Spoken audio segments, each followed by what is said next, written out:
छत्तीसगढ़ के बस्तर में 75 दिनों तक मनाया जाने वाला विश्व प्रसिद्ध बस्तर दशहरा अपने आप में खास है। 75 दिनों तक सैकड़ों सालों से निभाई जा रही रस्म भी खास है, जिसे बस्तर के निवासी सैकड़ों सालों से उसी रूप में मनाते चले आ रहे हैं। बस्तर दशहरे की विविध अनुमति देने के लिए बस्तर दशहरे की सबसे खास रस्म है काछन गादी, जिसे निभाने के लिए इस बार भी पनिका जाति की कन्या ने उपवास रखा है। आज पनिका जाति की कन्या पीहूदास पर कथित तौर पर काछन देवी का वास होगा।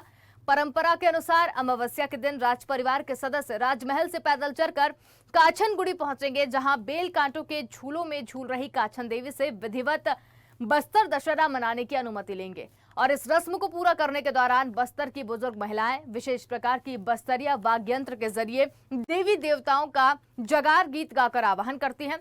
स्वदेश न्यूज की टीम शनिवार की शाम काछन गुड़ी पहुंचकर पीहूदास, जो कि एक वर्ष की इसके पूर्व लगातार 8 वर्षों तक काछन देवी के रस्म को निभाती आ रही है, अनुराधा दास से विशेष चर्चा की, जिसमें उन्होंने बताया कि इस समय पीहू ने कठिन तप का उपवास रखा हुआ है। पीहू के मुताबिक वो देवी की सेवा करती है, इसलिए व्रत रखना जरूरी होता है।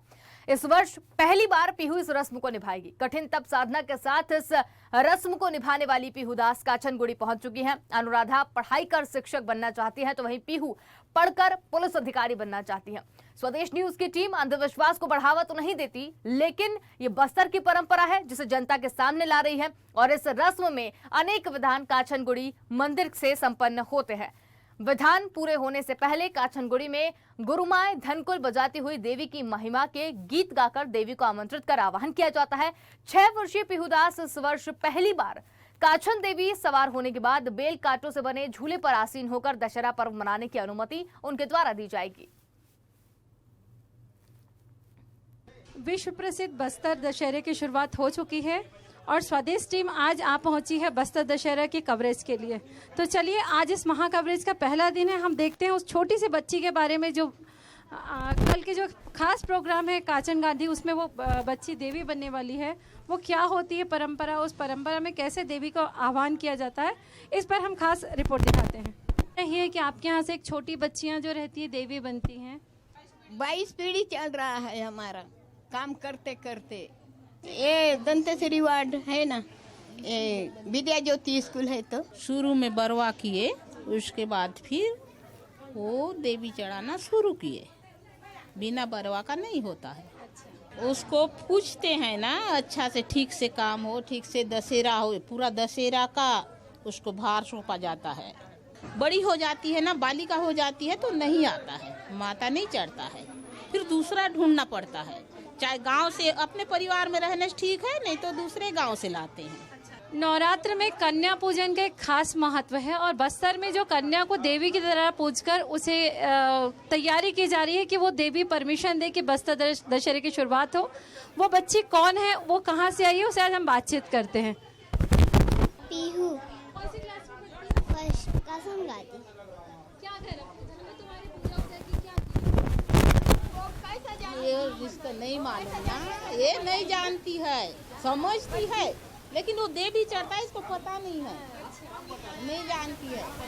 विश्व प्रसिद्ध बस्तर दशहरे की शुरुआत हो चुकी है और आज हम उस बच्ची से बात किए जो कल कांटे के ताज में बैठने वाली है, जिस पर्व का नाम है काछन गादी। अब इस परंपरा के आगे क्या होता है, इस परंपरा का की शुरुआत कैसे हुआ, ये सारी जानकारी मेरे सहयोगी देंगे, सतीश साहू जी। हम इस वक्त मौजूद है काछनगुड़ी विश्व ऐतिहासिक बस्तर दशहरा जो 75 दिवसीय चलता है, उसके आगाज हो चुका है। अब हमको बताएंगे पंडित जी आगे कैसे क्या क्या इसका प्रक्रिया है। तो काछन गादी से 8 दिन पहले यहाँ पे पूजा चालू हो जाता है। काछन गादी मंदिर में यहाँ लड़की को लाते हैं और नई लड़की को लाते हैं, उसको देवी के साथ बरवा किया जाता है। उसके बाद पूजा पाठ करके लड़की को देवी बिठाया जाता है अंदर में। शादी भी होता है क्या? हाँ, बरवा होता है, कांडा बारा बोलते हैं, बरवा देवी के साथ करते हैं जी। ये पनका जाति की लड़की है और पनका जाति के पुजारी हैं यहाँ पे कार्यकर्ता सब। और रैला मंदिर में महाराज जाति की लड़की की देवी बिठाया जाता है और वहाँ पे बस्तर राजा के कुल देवी आता है उसको। हाँ, ये जो रैला देवी है वो बस्तर महाराजा के बहन थी बोलते हैं। अब ये बताइए कि अब आगे क्या क्या प्रक्रिया होगा इसमें और क्या चलेगा आगे? जी, आगे कल काछन गादी है, कल लड़की को देवी बिठाया जाएगा यहाँ पे फिर देवी बिठा के झूले कांटा वाला झूला में उनको सुलाया जाता है। फिर बस्तर महाराजा, तहसीलदार, विधायक, सांसद सब आके माई जी को से प्रसाद मांगते हैं। दशहरा निर्विघ्नपुर से मनाया जाए, इस तरह से बाधा ना आए दशहरा। इस तरह से यहाँ से आगाज होता है बस्तर दशहरा का। काचन देवी आदेश देती है बस्तर में दशहरा शांतिपूर्वक मने, और इस तरह से चालू होता है बस्तर दशहरा रथ यात्रा, और इसके बाद आगे की प्रक्रिया चालू होती है। काचिन गादी की जो प्रक्रिया है, जो प्रथा है, यहाँ ही इस झूले का तैयार किया जाता है, यहीं कांटे की झूले तैयार किए जाते हैं। मेरे साथ मौजूद है अनुराधा जी।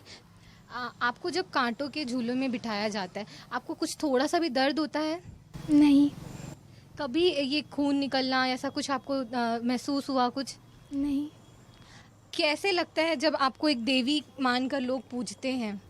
अच्छा लगता है। कुछ इस बारे में बताओ कि कैसा आपको जब शुरुआत में पता चला कि आपको देवी बनना है और इस झूले में बैठना है, कैसे ये शुरुआत हुई आपकी? मम्मी पापा बताए। ये शुरू से ही बताया है आपको? नहीं, यहीं पे आए तो।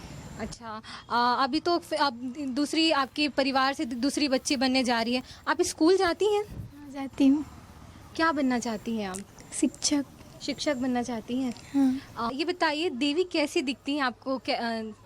अच्छे दिखते हैं। किस रूप में दिखती हैं? क्या कपड़ा पहनती हैं? काले कपड़ा। काले कपड़े। जैसे हम फोटो में देखते हैं अक्सर देवी, वैसी ही दिखती है?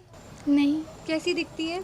दूसरे। कैसी, किस तरीके से? क्या दिखाई देती हैं आपको जब देवी आती है? तो काला ही कपड़ा। काला कपड़ा पहनती है, उसके अलावा कुछ और? नहीं। नहीं। तो ये थे हम काचिनगुड़ी के स्थान में। स्वदेश न्यूज़ के लिए यासिन मेमन के साथ पूनम ऋतु सेन।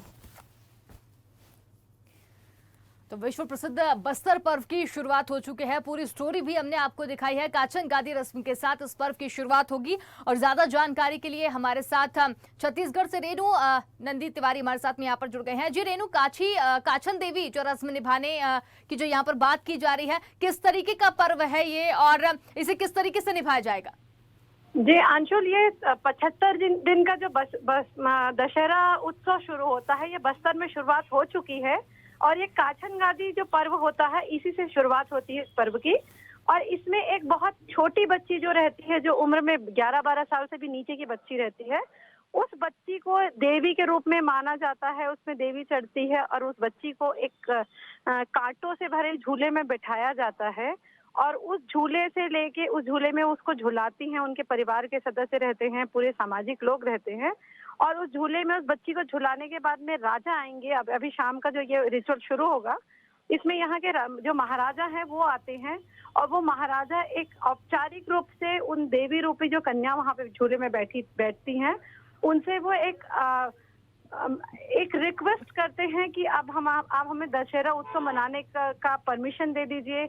और उसके बाद में वो बच्ची जो है वो एक कुछ फूल देती है, या कुछ अपने तरफ तरीके से कुछ देती है। उस समय उसको देवी चढ़ी रहती है, और वो उस बीच में जो चीज देती है, तो इससे एक बहुत बड़ा एक पर्व की शुरुआत होती है। और काचन गादी पर्व को पूरे विश्व में इसलिए जाना जाता है क्योंकि एक अंधविश्वास को कहा जाता है कि ये अंधविश्वास की परंपरा है, लेकिन जब हमने यहाँ के लोगों से बातचीत की तो पता चला कि वहाँ पे एक वास्तविकता है, उनका एक धर्म जुड़ा हुआ है। वहाँ उनको ये एहसास होता है कि हमारी देवी वहाँ पे खुद प्रकट हुई है, और देवी हमारे पास आके हमें आगे के जो उत्सव मनाने के लिए हमें आज्ञा दे रहे हैं कि हाँ, आप लोग अच्छी तरीके से उत्सव मनाइए। बिल्कुल रेणु, लेकिन ये कांटे के झूले में सवार होकर काचन देवी यहाँ पर आती हैं। काफी छोटी बच्ची थी, पीहू भी अगर देखा जाए तो 5 या 6 वर्ष की वो बच्ची है, उसको उसमें बिठाना और उसके बाद ये सारी चीजें कहीं ना कहीं क्रूरता की ओर नहीं लेकर जाता ये पर्व? अंशुल, यहाँ की ये परंपरा है, और इस परंपरा के तहत जब हमने इस विषय पे बहुत लोगों से बात की है, हमारी पूरी टीम 3 दिन से यहाँ पे लगी हुई है, तो जब हम इस विषय पे यहाँ से बात करें तो इनका कहना है कि जब वो बच्ची, जब उसको देवी चढ़ती है तो उस समय उसको वहाँ पे मतलब बहुत ज्यादा बॉडी से ब्लड निकलता है क्योंकि कांटे रहते हैं। लेकिन जैसे वो कन्या का जो खत्म होता है कि वो जैसे देवी उतरती है उसकी बॉडी से, तो वो सारे ब्लड गायब हो जाते हैं, उसको कोई भी तकलीफ महसूस नहीं होती। और इस जो छोटी बच्ची पीहू है, इसके पहले एक बच्ची थी अन्नू नाम की, उससे भी हमने बात की क्योंकि वो 6 साल से इस तरीके से देवी बनती थी, काचन देवी उसको बनाया जाता था और वो बनती थी, उसको देवी आती थी। तो उसका कहना है कि जब हमें पता ही नहीं रहता, जब हमारे ऊपर में देवी सवार रहती है तो हमारे अंदर में क्या चीजें फीलिंग आ रहा है, या हमें दर्द हो रहा है या तकलीफ हो रहा है, जी। ये कुछ भी समझ नहीं आता। बिल्कुल रेनू, तो आप 3 दिन से वहां पर हैं, आपने सभी तरह से जांच वहां पर की है, जाकर आपने ये सारी चीजें देखी हैं, आपने जो पहले जिसको देवी आती थी उनसे भी यहाँ पर बात की है, क्या निकलकर सामने आया है? ये जो सारी चीजें होती हैं किस वजह से होती हैं? क्योंकि कई बार अगर इस पर रिसर्च भी किया गया है तो एक मानसिक वो विकार भी देखने को मिलता है कि जो बचपन से देखते आ रहे हैं तो उसमें कई लोग इसमें ढल जाते हैं, तो क्या इसके पीछे भी ये सारी चीजें देखने को मिली?